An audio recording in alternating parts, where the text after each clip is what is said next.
Chapter 16. Halt stopped twice more to slow down the riders behind them.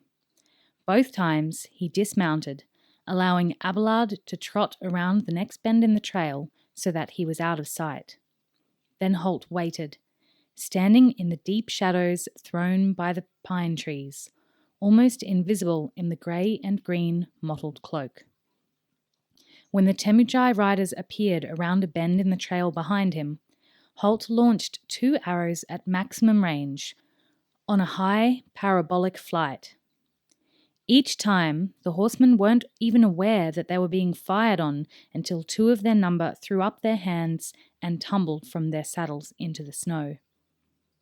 Halt chose his ambush positions carefully.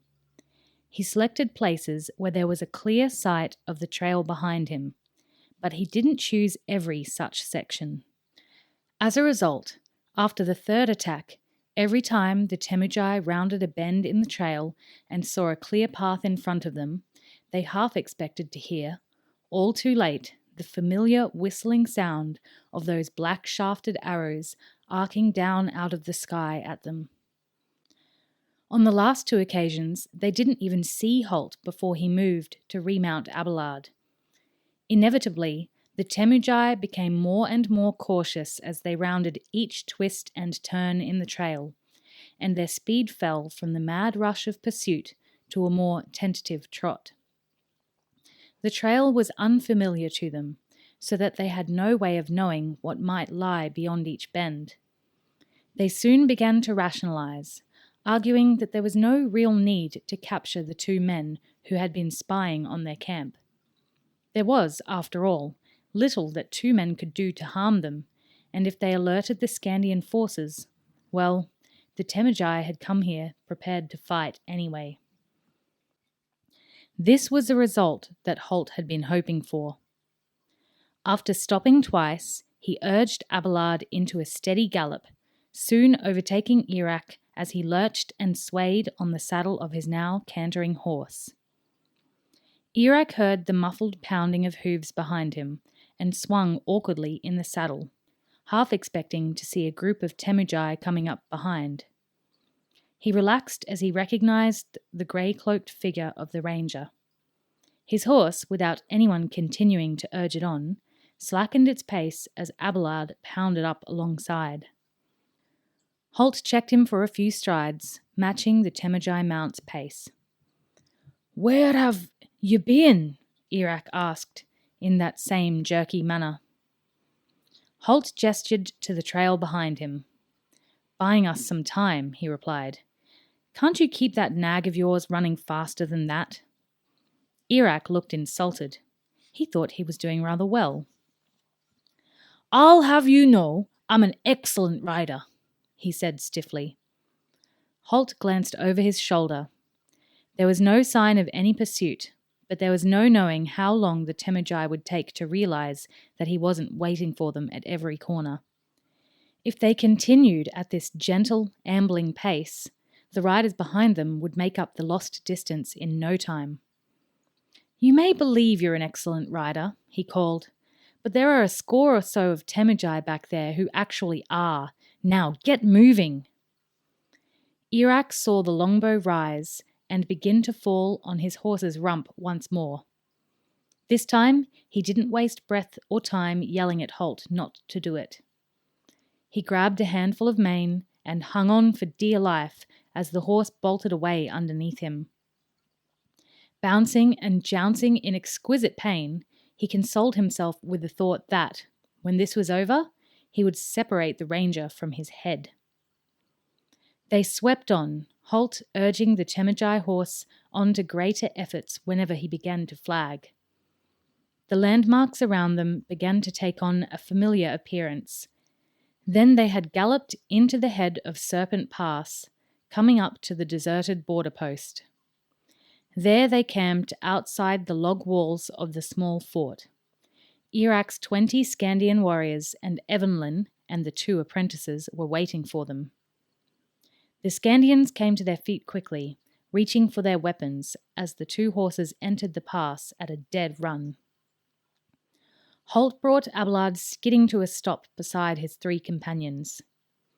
Irak tried to emulate the action, but his horse pounded on for another 20 metres or so, and he had to swing it awkwardly around, swaying and slipping in the saddle as it turned, and, inevitably, falling in a heap in the snow as the horse finally decided to stop.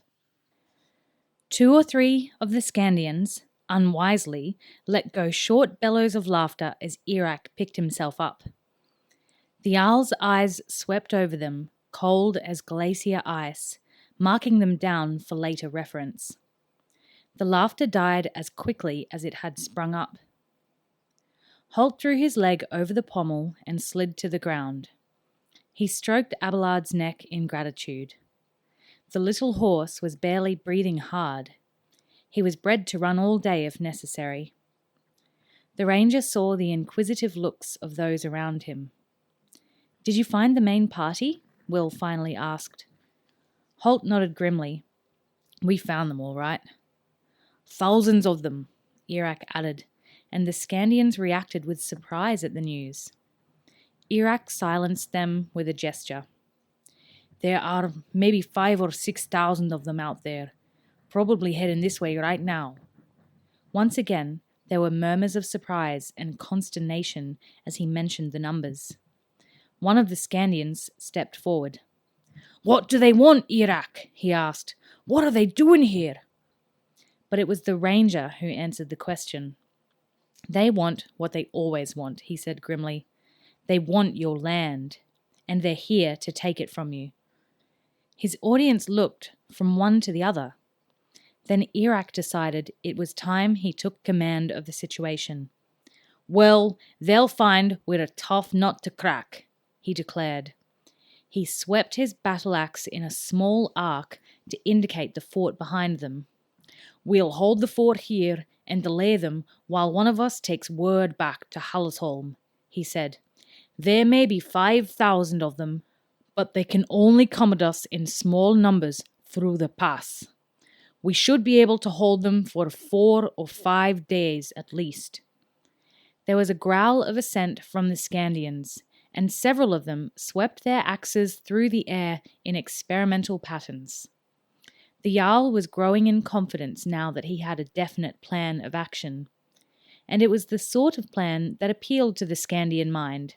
Simple, uncomplicated, easy to put into effect, and with a degree of mayhem involved. He looked at Halt, who was watching him in silence, leaning on the man-high longbow. "We'll trouble you for the use of the horse again," he said, nodding towards the horse he'd been riding. "I'll send one of my men back to Hallesholm on it to raise the alarm. The rest of us will stay here and fight." Again there was a savage growl from the Skandians in response. The Jarl continued, "As for you, you can stay and fight with us, or go on your way. It's of no consequence to me." Halt shook his head, a look of bitter disappointment on his face. "It's too late for us to go now," he said simply. He turned to his 3 young companions and shrugged apologetically. "The Temujai main force lies right across our path back to Teutland. We've no choice but to stay here." Will exchanged glances with Evanlyn and Horace. He felt a sinking in the pit of his stomach.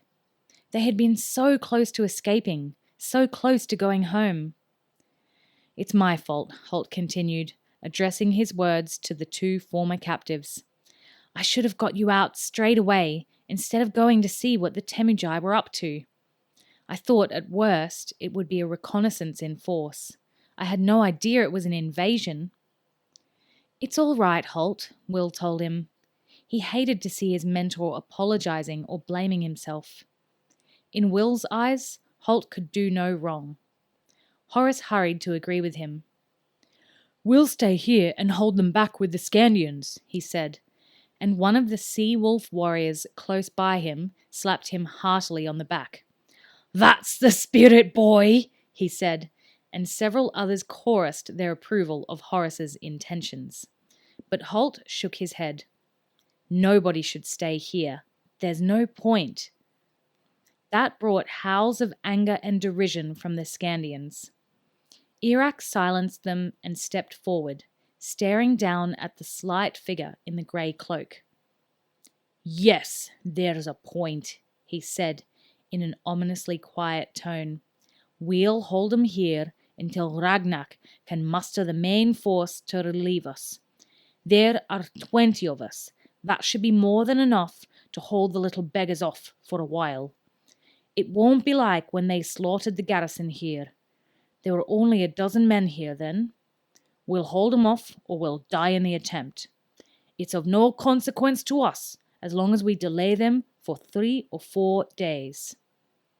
"You won't last 3 or 4 hours," Halt said flatly, and an ugly silence fell over the small group.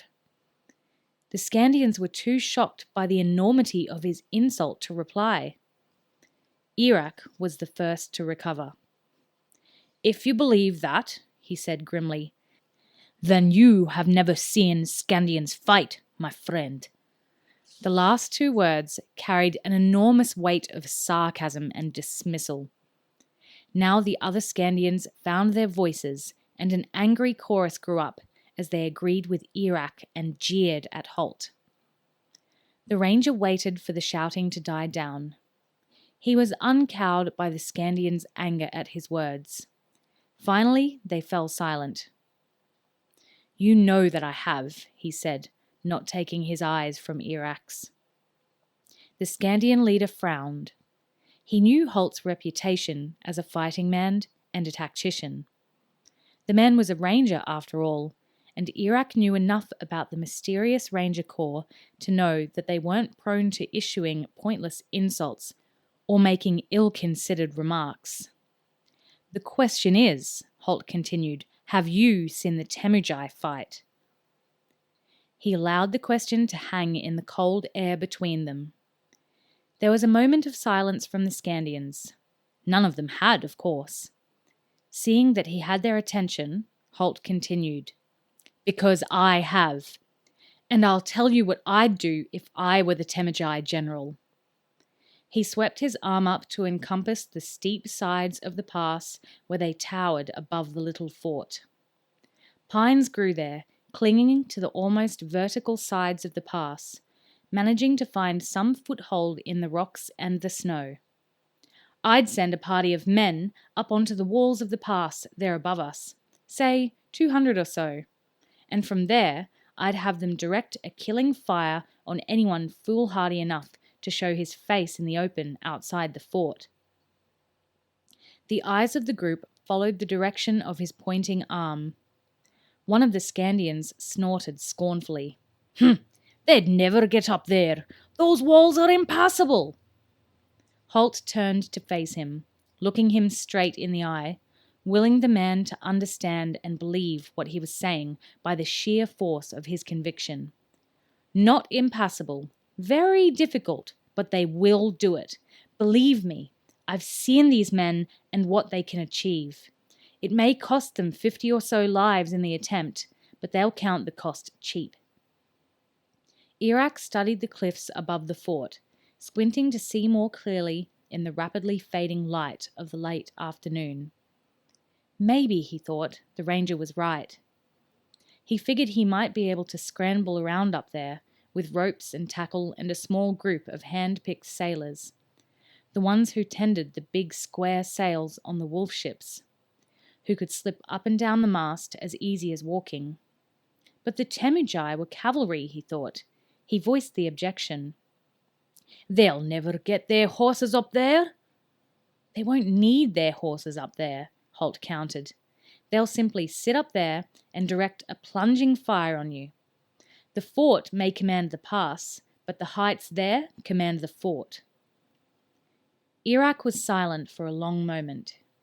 He looked up again at the walls of the pass. If the trees could find footholds there, he reasoned, so could men, determined men. And he was ready to believe that these Temujai were determined. "Face it," Halt continued, "this fort was never meant as a real defensive position. It's a checkpoint for people crossing the border, that's all. It's simply not designed or placed to hold an invading army at bay." Iraq studied the ranger. The more he thought about it, the more sense Halt was making.